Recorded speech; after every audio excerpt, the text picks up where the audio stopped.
شعبہ صحافت معاشرے کی بہتری کے لیے ہر دور میں اپنا کردار ادا کرتا رہا ہے اور اس شعبے سے وابستہ کارکنوں کی فلاح و بہبود کے لیے متعدد تنظیمیں سرگرم عمل ہیں۔ ان میں ایک international federation of media journalist ہے، جس نے تھوڑے ہی عرصے میں خیبر سے مہران تک اپنا نیٹ ورک بنا کر اپنی صلاحیتوں کا اظہار کیا۔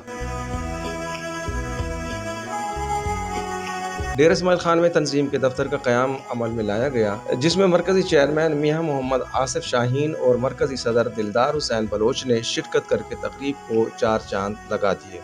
ان کا کہنا تھا کہ اس تنظیم کا مقصد ورکنگ جرنلسٹ کے مسائل کو حل کرنا ہے اور اس تنظیم کا دائرہ کار پورے ملک میں پھیلا دیا گیا ہے۔ تقریب کے میزبان محمد بن خالد خرم کٹی خیل اور ضلعی نائب صدر معراج محمد خالد نے آنے والے مہمانوں کا پرتپاک استقبال کیا۔ تقریب میں ڈیرہ اسماعیل خان کے مقبول اخبار روزنامہ اعتدال کے چیف ایڈیٹر محمد عرفان مغل، سینئر کالم نگار ابو المعظم ترابی اور روزنامہ صدائے حق کے چیف ایڈیٹر چودھری محمد اصغر سمیت مقامی صحافیوں نے کثیر تعداد میں شرکت کی۔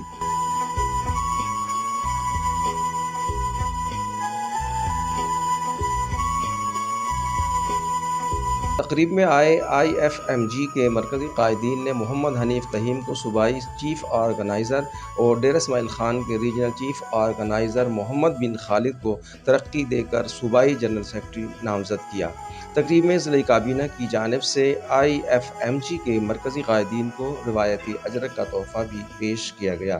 تقریب کے انعقاد پر آئی ایف ایم جی کے مرکزی قائدین نے ضلعی کابینہ اور مقامی صحافیوں کی شرکت پر خصوصی شکریہ بھی ادا کیا۔